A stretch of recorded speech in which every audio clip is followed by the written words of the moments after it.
Hi friends, UPI ഇടപാടുകൾക്ക് tax വരുന്നു എന്നൊരു വാർത്ത നിങ്ങൾ കേട്ടിരിക്കാം. ഇത് ശരിയാണോ? സംഭവം എന്താണ്? ഇതിന് സാധ്യതയുണ്ടോ?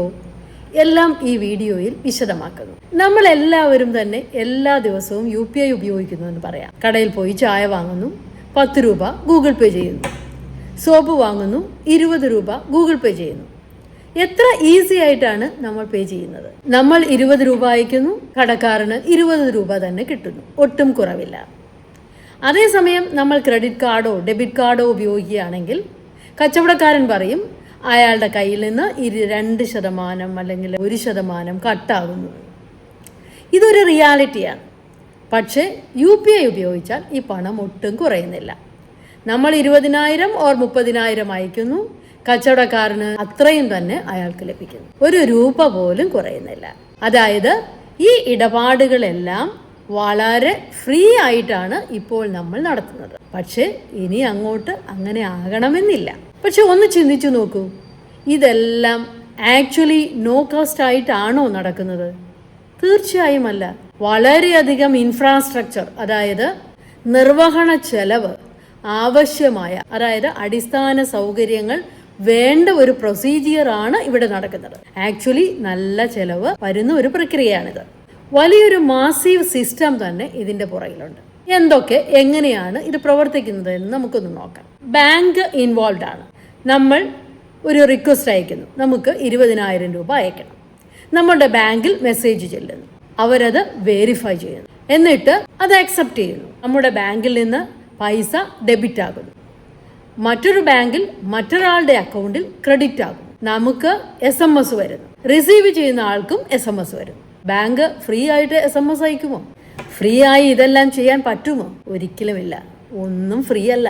2016 NPCI, അതായത് national payment corporation of India തുടക്കമിട്ട ഒരു സംവിധാനമാണിത്. ചെറിയ കടകൾ മുതൽ വലിയ വ്യാപാര സ്ഥാപനങ്ങൾ വരെ ഇന്ന് ദിവസേന കോടിക്കണക്കിന് ഇടപാടുകൾ നടക്കുന്നു. കഴിഞ്ഞ 10 വർഷത്തിനുള്ളിൽ ഇടപാടുകൾ 12,000 മടങ്ങ് വർദ്ധിച്ചു. 2025-26 സാമ്പത്തിക വർഷത്തിൽ ഏകദേശം 314 ലക്ഷം കോടി രൂപയുടെ ഇടപാട് മൂല്യമാണ് UPIക്കുള്ളത്.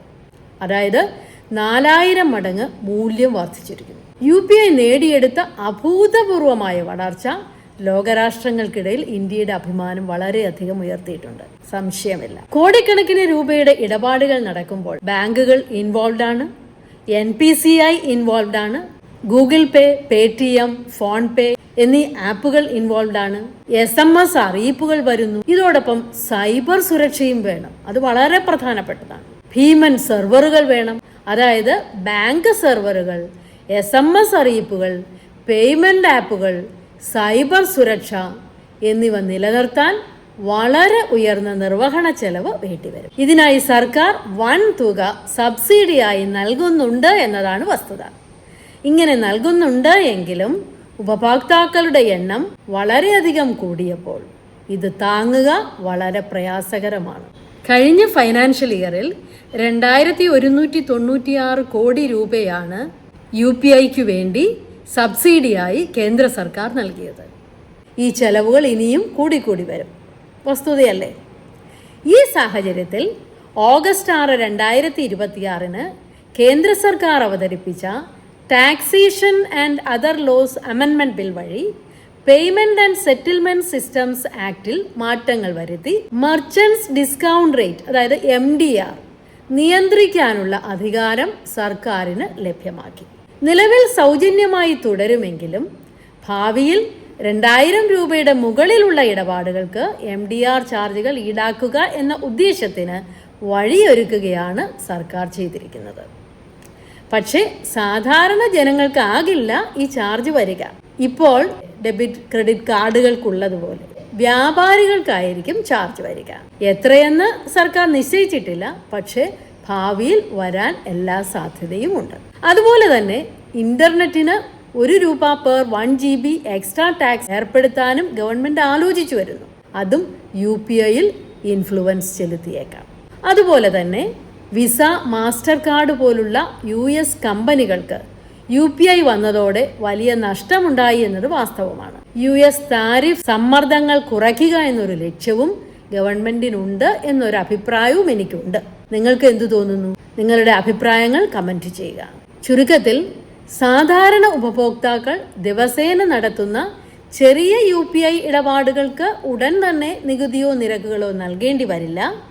പക്ഷേ സമീപഭാവിയിൽ കച്ചവടക്കാർക്ക് MDR ഏർപ്പെടുത്തിയേക്കാം. അത് എത്ര നീളുന്നു എന്നതാണ് നമ്മൾ കാത്തിരിക്കേണ്ട വസ്തുത.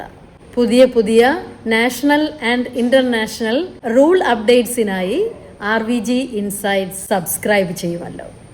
Thank you for watching RVG Insights.